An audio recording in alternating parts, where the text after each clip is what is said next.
Okay, so I took the cookies out and my first tray, I broke my own rules and put too many on there because I wanted to get it done. So what happens when that is too close together, they spread and then they touch. They just barely touch. So some of them came out nice and round. See, nice. Some of them, when they touch, takes away the roundness and you get a square one. So, but they came off nice in the end because I got them off without, while they were soft enough, they didn't break up and stick to the pan. Okay, so those are the things that can happen if you put too many on a pan. You need to leave a lot of space between. Um, this was the last ones I have, so I just kind of really spread them out through the middle. Okay, this pan is the one that I just took out. Oh, I squished one. Just took them out, so I'm going to go take those off. Now see how they didn't touch at all? And they're nice and round and they're all uniform? That's what you really want to do. Okay, so I'm going to go ahead and slide those off.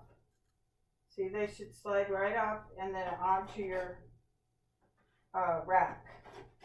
So if you put them far enough apart and you take them off right away after they've come out, you're going to have a nice round uniform cookie, all the same size.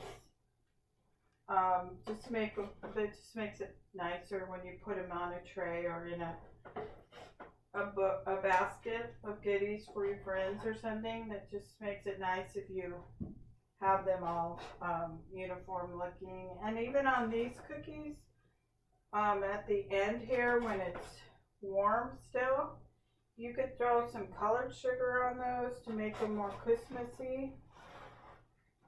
Or when they're all cooled off, you could add chocolate drizzles on it. You could dip them in chocolate, but they're pretty fragile cookies, so I wouldn't really recommend dipping, but maybe just drizzling chocolate or doing the colored sugar on them.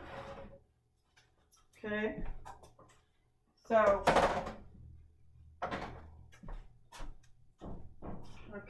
so now you can see that these are all nice and round ones.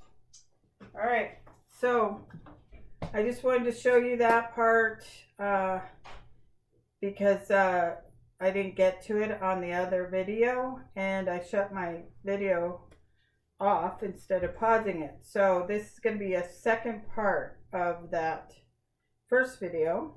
So, and I did find out why the kitty was bothering me so much, because she wanted her treat. She knows when it's time for her to get her treat, and that's why she was bugging me so much. So after I realized why she really was trying to tell me that, I gave her treat, and now she's happy camper. So, okay, well, you have a great evening, morning, or afternoon, whenever you're watching this video, and I will be back to show you some more about baking. Bye-bye.